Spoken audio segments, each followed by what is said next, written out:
स्वागत है आप सभी का आज के episode chart of the week में। आज का जो हमारा चार्ट ऑफ द वीक है वो एक आईटी सेक्टर का स्टॉक है। जैसा कि हम जानते हैं लास्ट 6-7 मंथ में जो मार्केट में करेक्शन आया, उस करेक्शन का मेन कारण था आईटी सेक्टर्स में गिरावट। और आईटी सेक्टर में जो गिरावट है वो मुख्य गिरावट अमेरिका के शेयर बाज़ार में हुई थी, जिसका प्रभाव हमको दुनिया के अन्य देशों में भारत पर भी देखने को मिला था। अमेरिका के चाहे वो एप्पल हो, फेसबुक हो, अमेज़ॉन हो, गूगल हो, नेटफ्लिक्स हो, ये सब नामी जामी शेयर हैं, सब के सब धराशायी हो गए थे। उसी का प्रभाव हमको भारतीय शेयर मार्केट में भी देखने को मिला तथा यहाँ के आईटी सेक्टर में देखने को मिला।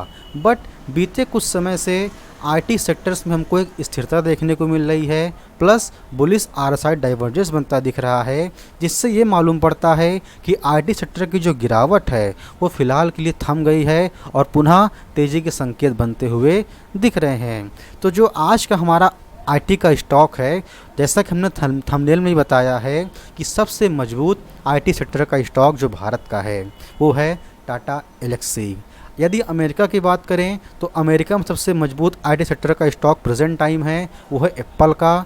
और भारतीय शेयर मार्केट में सबसे मजबूत चार्ट है जो आईटी सेक्टर में वो है टाटा एल्क्सी का। आपको एक चार्ट दिखाना चाहेंगे जो कि इस मुख्य गिरावट का मेन कारण था, जिसको हम फेसबुक के नाम से जानते हैं और दिन प्रतिदिन इसका उपयोग करते हैं, जो कि मार्केट में लिस्टेड है मेटा प्लेटफॉर्म के नाम से। ये आपके सामने रहा फेसबुक का चार्ट, नाम लिया शैतान हाजिर। ये मुख्य गिरावट का सूत्र है आईटी सेक्टर में। एक दिन तो ऐसा था कि शुक्रवार को फेसबुक का प्राइस बंद हुआ कुछ प्राइस पर और सोमवार को वो 30% नीचे गैप डाउन के साथ खुला। वो आपको दिखाना चाहेंगे डेली टाइम फ्रेम पर। जो लोग नाम देखकर सिर्फ निवेश करते हैं वो है ये गैप। जो लोग नाम देखकर सिर्फ निवेश करते हैं कि हाँ फेसबुक का स्टॉक है, चलो गिर गया है बाई कर लें, उनका हाल यही होता है शेयर मार्केट में। हमने पहले ही बताया है कि दुनिया की नंबर 1 कंपनी क्यों ना हो, कभी भी नाम देख के नहीं, टेक्निकल्स को फॉलो करके आप निवेश करें। यदि आप यहाँ टेक्निकल्स को फॉलो करते तो यहाँ आपको टॉप पर ही आरएसआई डाइवर्जेंस बनता हुआ दिखा था और आप टॉप पर ही बेचकर निकल गए होते। उसके बाद गिरते गिरते स्टॉक, यदि आपको हम स्टॉक का हाल दिखाएं तो अपने लाइफ टाइम हाई लेवल से लमसम 60% तक फेसबुक टूट चुका है। यदि आप इसका हाई देखेंगे,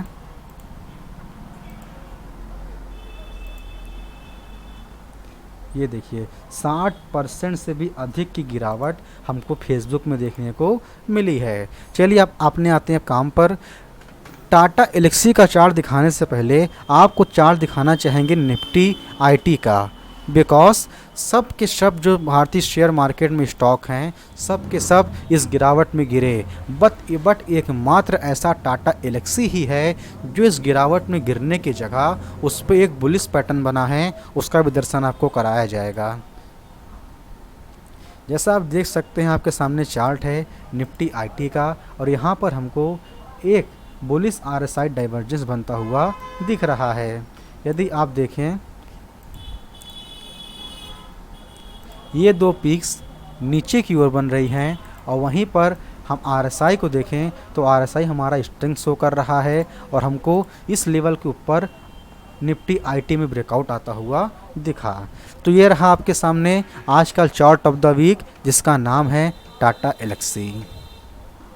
आप पूरा बाजार खंगाल के देख लीजिएगा निफ्टी आईटी का, इस तरह चार्ट आपको पूरे बाजार में कहीं देखने को नहीं मिलेगा।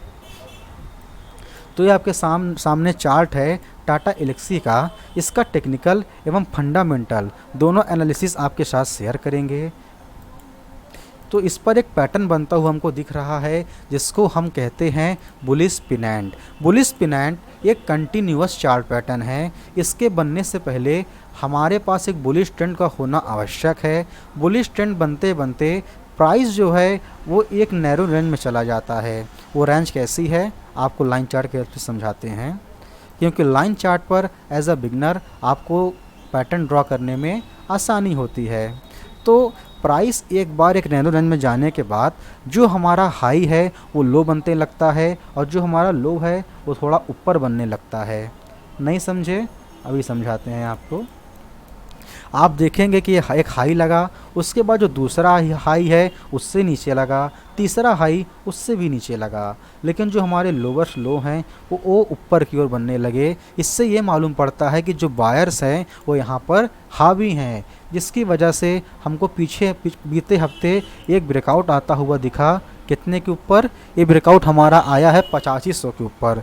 डेली टू डेली आपको वीकली टाइम फ्रेम पर और अच्छे से समझ में आएगा। यदि आप वीकली टाइम फ्रेम का चार्ट लगाएं तो आपको देखने को मिलेगा कि वीकली टाइम फ्रेम पर यह पैटर्न और अच्छे से ड्रॉ हुआ है। बस वहाँ पर थोड़ा बड़ा बना है डेली टाइम फ्रेम पर, और यहाँ पर थोड़ा छोटा। इसको इरेज कर देते हैं, आपके लिए अच्छे से बना देते हैं फिर से। एक डिस्क्लेमर देना चाहूँगा कि ये यहाँ पर मेरा निजी निवेश है, तो यहाँ पर आपको कोई बाई या सेल करने की रिकमेंडेशन नहीं, सिर्फ और सिर्फ एक मजबूत चार्ट और एक आईटी सेक्टर जो कि इस सेक्टर का अभी शुरुआत हुआ है। ये सेक्टर सबसे ज़्यादा गिरे हैं प्रेजेंट टाइम, तो सबसे ज़्यादा तेज़ी आने के भी चांसेस इसी में है। इस वजह से टाटा एलेक्सी को हमने चार्ट ऑफ द वीक चुना कि आपको ट्रेंड रिवर्सल का पता चले कि हाँ, आईटी सेक्टर में जो हमारा ट्रेंड है वो रिवर्स हो गया है। हमने यूट्यूब पर देखा है कि बहुत से यहाँ पर अंतर्यामी परमात्मा बैठे हैं यूट्यूब पर, जो कि ऐसी मंत्रणा कर रहे हैं कि आईटी सेक्टर में अभी और गिरावट देखने को मिलेगी, जबकि चार्ट कुछ और कहते हैं। फैसला आपके हाथ में है कि आप चार्ट्स की बात मानते हैं कि जो भविष्यवाणी की जा रही है उसकी बात मानते हैं। आप देखेंगे कि इस हफ्ते इस पर एक अच्छी खासी कैंडल के साथ क्लोजिंग आया और 8600 के लेवल पर हमारा इसमें निवेश भी है। आपको फिर से बता दें कि हमारा इसमें पर्सनल निवेश है, तो यहाँ पर कोई भी आपको बाय सेल करने का रिकमेंडेशन नहीं, एक अच्छे स्टॉक का अच्छे टाइम पर निवेश करने का मौका आपको बता रहे हैं बस। तो आप देख सकते हैं कि बुलिश पिनैंड पैटर्न के साथ यहाँ पर ब्रेकआउट आया है। और अब आते हैं इसके फंडामेंटल्स पे। फंडामेंटल आप देखेंगे तो इसमें 1 वीक का यदि आप रिटर्न देखें, 1 वीक में पॉजिटिव 4%, 1 मंथ में 5% का रिटर्न, 1 साल के अंदर 105%, मतलब कि पैसा आपका डबल हो गया है। 5 साल में 900% रिटर्न, मतलब कि आपका पैसा 10 गुना किया है। और यदि आप इसमें एसआईपी करते हैं तो एसआईपी के अंतर्गत 580%, यानी वहाँ भी आपका पैसा 6 से 7 गुना किया गया है। ये एक लार्ज कैप कंपनी है, जैसा कि हमने बताया आईटी सेक्टर का है, इंफॉर्मेशन टेक्नोलॉजी से रिलेटेड है। 53,000 करोड़ की कंपनी है और जो इसमें रिस्क है वो कम है, क्योंकि इसका बीटा लमसम 2 के बराबर है। अब आते हैं इसके मेन चीज़, जो इसका शेयर होल्डिंग पैटर्न है। जब इसके शेयर होल्डिंग पैटर्न को देखें तो प्रोमोटर के पास 44%, 2% म्यूचुअल फंड के पास, 2% डीआईएस के पास, मतलब कह सकते हैं 49% शेयर ये हो गए। 15% शेयर और जो कि मजबूत हाथों में हैं। और लगातार आप इसमें देखेंगे कि फॉरेन इंस्टीट्यूशनल इन्वेस्टर्स ने अपना स्टेक बढ़ाया है, जहां पर अन्य शेयर्स में एफआईआईस ने लगातार 6-7 महीने में सेलिंग की है, वहीं पर इस शेयर में इनका स्टेक कंटिन्यूसली बढ़ा है। प्रोमोटर का सेम रहा है, म्यूचुअल फंड ने कुछ बेचा है, डीआईएस के पास इन्होंने भी कुछ सेल किया है। और देखा जाए पब्लिक के पास तो बहुत कम शेयर हैं, उसमें भी पब्लिक के पास कुछ एचएनएच कैटेगरी के होंगे, रिटेल कैटेगरी के पास 30% शेयर हैं, ये आपके सामने स्क्रीन पर है। एक ख़ास बात इसमें ये है, एक ख़ास बात इसमें ये है, इस स्टॉक का प्राइस देखें। इस स्टॉक का प्राइस है लमसम 8,500 रुपये। कोई भी रिटेल कैटेगरी का इन्वेस्टर, आम पब्लिक इसको ख़रीदने का हिम्मत नहीं करेगी, क्योंकि उनको वो चाहिए जो कि 9,000 रुपये में 90 कम से कम शेयर तो आ जाएं, ना 9,000 रुपये में 9,000 शेयर आएँ, 900 शेयर आ जाएं, ऐसे उनको स्टॉक चाहिए। 9,000 रुपये में कोई एक शेयर खरीदना अच्छी बात थोड़ी ना है, महंगा शेयर है, इसलिए ये मनोवृत्ति होती है आम पब्लिक की। तो इसके लिए एक पॉजिटिव बात हो चुकी है।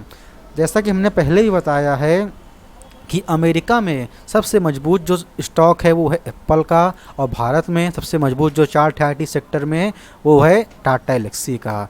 इसके लिए आपको एक चार्ट दिखाना चाहेंगे एप्पल का ही, जिससे कि आपको विश्वास भी हो जाए। तो ये सर आपके सामने चार्ट है एप्पल का, और आप देख सकते हैं कि यहाँ पर भी एक बुलिश आरएसआई डाइवर्जेंस बनता हुआ हमको दिख रहा है, और उसका ब्रेकआउट भी आ चुका है। ब्रेकआउट लेवल से काफ़ी ऊपर स्टॉक ट्रेड भी कर रहा है। इसका ब्रेकआउट आया था लमसम $150 पे, रुपए नहीं, $150 पे। और प्रेजेंट टाइम इसका प्राइस चल रहा है $160। ठीक है, जैसे ही एप्पल अपने लाइफ टाइम हाई लेवल्स को निकालेगा 180 के ऊपर, इसमें पुनः तेज़ी देखने को मिलेगी। तो जाते जाते आपसे बता दें कि यहाँ पर जो भी शेयर का डिस्कस किया गया है उसमें कोई भी बाई सेल का रिकमेंडेशन नहीं है, वरना अगर लॉस हुआ तो कहोगे मैंने कहा था। इसलिए किसी भी स्टॉक में ट्रेड या निवेश करने से पहले अपने फाइनेंशियल एडवाइज़र से सलाह मशवरा अवश्य करें, रिस्क को एनालाइज करके निवेश करें, और जहाँ भी निवेश करें जैसा बताया स्टॉप लॉस अवश्य रखें। मिलेंगे नेक्स्ट वीडियो में, तब तक के लिए धन्यवाद।